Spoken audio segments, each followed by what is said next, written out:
एक बार की बात है, एक छोटी सी लड़की नामकरण अपने घर में रहती थी। नामकरण एक बहुत ही साहसिक और बुद्धिमान लड़की थी, लेकिन एक रात उसने एक अजीब और डरावने अनुभव किया। वह रात थी जब नामकरण को अचानक से नींद नहीं आ रही थी। वह अपने बिस्तर पर लेटी हुई थी, लेकिन उसके मन में अलग ही चिंताएं थीं। उसने अपनी आंखें बंद की, लेकिन उसके मन में अजीब से ख्याल आ रहे थे। अचानक उसने एक अजीब सी आवाज़ सुनी। वह ध्यान देने लगी, लेकिन उसने देखा कि कोई नहीं था। फिर उसने आवाज़ को नज़रअंदाज किया और कोशिश की कि वह सो जाए, लेकिन फिर से उसने वही आवाज़ सुनी। यह बार बार हो रहा था, और इस बार उसने महसूस किया कि आवाज़ उसके कमरे के बाहर से आ रही थी। नामकरण ने धीरे से बिस्तर से उठकर देखा, लेकिन उसने कुछ भी नहीं देखा। फिर से वह लेट गई, लेकिन उसका मन अब भी चिंतित था। फिर अचानक उसने एक और ध्वनि सुनी।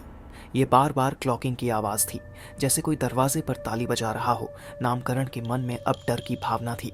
उसने अपने कमरे के दरवाजे की ओर देखा, लेकिन उसने कोई नहीं देखा। फिर से उसने सोने की कोशिश की, लेकिन उसकी नींद नहीं आ रही थी। धीरे धीरे उसने महसूस किया कि कुछ अजीब से हो रहा है।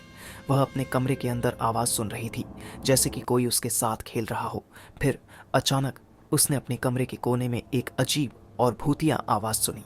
वह धीरे धीरे कमरे की ओर बढ़ी, और उसने देखा कि वहाँ कोई है जो उसे देख रहा है।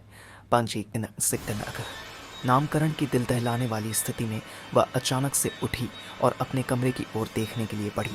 वह वहाँ जा पहुँची, लेकिन वहाँ कोई नहीं था।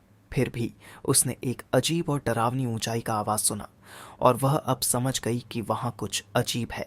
नामकरण ने अपने आसपास ध्यान से झांका, और तब उसने देखा कि उसके सामने एक भूतिया आवाज़ है। वह धीरे धीरे उसके पास जाकर खड़ी हुई, और तब उसने वहाँ कुछ अद्भुत और अजीब देखा। वहाँ उसने एक पुरानी और डरावनी महिला को खड़ा देखा, जो उसे गंगा में डूबकर मार रही थी। नामकरण ने अपनी आंखें बंद की, लेकिन जब वह उन्हें फिर से खोली तो वहाँ कुछ नहीं था।